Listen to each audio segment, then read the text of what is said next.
আমরা যারা 80-র দশকের শেষের দিকে বা 90-এর দশকে জন্মেছি, তারা মেনলি যে এডুকেশন সিস্টেমের মধ্যে দিয়ে গেছি, সেই সময় আমাদের দুবার এক্সাম হতো, মানে পরীক্ষা হতো। আমাদের সময় তো এক্সাম বলতো না, পরীক্ষাই বলতো।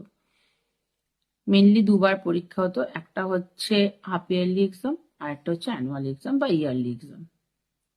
তো সেটা শুরু হতো হাফ ইয়ারলিটা সেপ্টেম্বরের মাঝামাঝি থেকে, আর শেষ হতো একদম দুর্গাপুজোর মুখে মুখে। দুর্গাপুজোর মুখে মুখে বলতে তৃতীয়াতে শেষ হতো।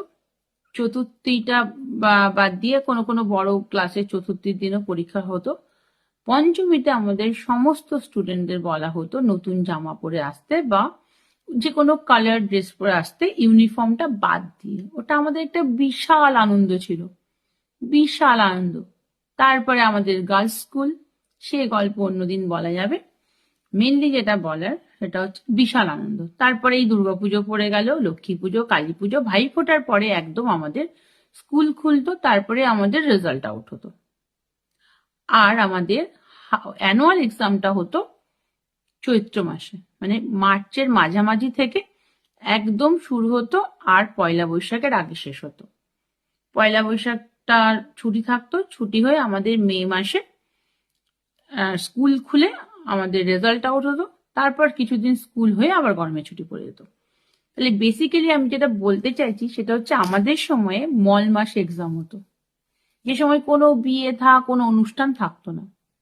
আর এখনকার স্কুল সিস্টেমে বা এডুকেশন সিস্টেমে মনে হয় আমার পাঁজি দেখে পরীক্ষার দিন ফেলে। আজকে বিয়ের ডেট, চলো পরীক্ষা ফেলে দাও। অমুক তারিখে অন্নপ্রাশনের ডেট, চলো পরীক্ষা ফেলে দাও।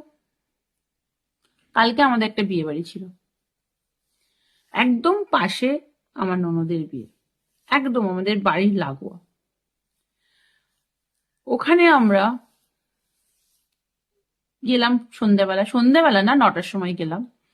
যেহেতু ছেলের পরীক্ষা চলছে, ছেলেকে একটুখানি প্রিপেয়ার করে তারপর গেলাম। ঢুকে পড়লাম, বেশ ভালো সেজে গুজে গেলাম। ঢুকে পড়লাম বাড়িতে রাত 11টা, কারণ আজকে আমার ছেলের পরীক্ষা ছিল। আমার স্কুল কর্তৃপক্ষের কাছে একটাই দাবি, আপনারা কি পাঁজি নিয়ে পরীক্ষার রুটিনটা সেট করতে বসেন? মল মাসগুলো চোখে দেখেন না? সেই সময় পরীক্ষা করে ফেলতে পারেন না? একইতে আমরা আনসোশাল হয়ে যাচ্ছি, মানুষের সাথে মিশতে জানি না। একটা করে বাচ্চা